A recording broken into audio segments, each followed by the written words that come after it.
ರಾಜ್ಯ ಸರ್ಕಾರದ ವೈಫಲ್ಯ ಮುಚ್ಚಿಹಾಕಲು ವೀಕೆಂಡ್ ಕರ್ಫ್ಯೂ ಹಾಗೂ ಕೋವಿಡ್ ನಿರ್ಬಂಧಗಳ ವಿರುದ್ಧ ಸಿಪಿಐಎಂ ನೇತೃತ್ವದಲ್ಲಿ ಮಂಗಳೂರಿನಲ್ಲಿ ಪ್ರತಿಭಟನೆ ನಡೆಯಿತು.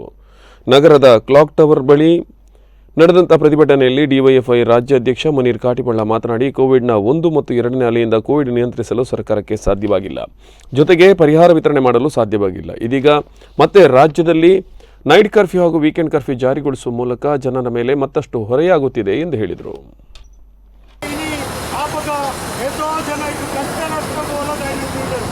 ಸುಮಾರು 150 ಜನ ಪಂಜೋಲು ಹೆಚ್ಚಿಗೆ ಆಗ್ತದೆ. ಆಂಡ ಈ ದೇಶದ ಬಡ ಬೀಡಿ ಕಾರ್ಮಿಕರ ಬಡ, ಹಸು ಕಾರ್ಮಿಕರ ಬಡ, ರಿಕ್ಷಾ ಡ್ರೈವರ್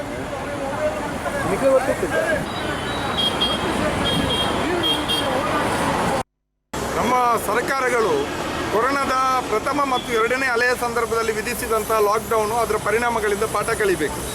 ನಮಗೆ ಲಾಕ್ಡೌನ್ಗಳಿಂದ ಯಾವುದೇ ರೀತಿಯಲ್ಲಿ ಕೊರೋನಾವನ್ನು ನಿಯಂತ್ರಿಸಲಿಕ್ಕೆ ದೊಡ್ಡ ಅನುಕೂಲ ಆಗಿಲ್ಲ.